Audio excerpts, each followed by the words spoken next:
So a few years ago, my wife and I set up our own foundation precisely so that we could think, it forced us to think harder and more specifically about what we wanted to do, what we were trying to do, how we were going to go and achieve it. The motive is that you have the opportunity to be able to do something and make some further contribution to life in society.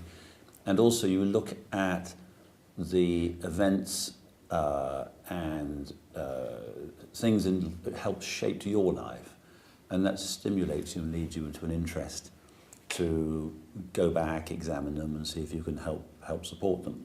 What the Institute is trying to do is to generate really good knowledge through research, generate really good, effective and practical knowledge for poverty practitioners, so that the link and the chain that's being built is that good research leads to good knowledge, which leads to better informed policymakers, which leads to better programs, which leads ultimately to the improved outcome of people's lives. There are some serious changes going on in the tectonic plates of universities' funding.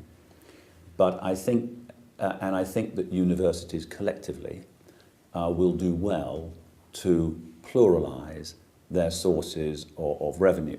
You've got to look about what external giving what external givers want to do. And what they want to do is either, they're wanting to do something that university core funding generally can't do. They want to help to take the university in a place or to a place along its agenda or strategic plan that it couldn't otherwise get to without this funding. And the two typical places where this happens are, first of all, scholarships and bursaries.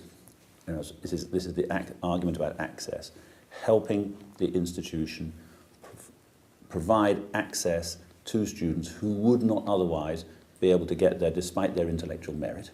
That is clearly an important job to do, and is obviously quite is a politically sensitive issue at the moment.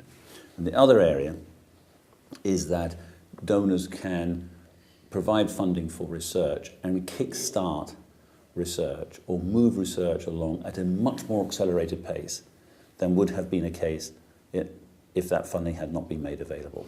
And what they do not want to do is to be basically papering over the cracks or the gaps that suddenly appear in university funding because they haven't quite got their sums right. And I think that deficit funding is going to be a very hard sell.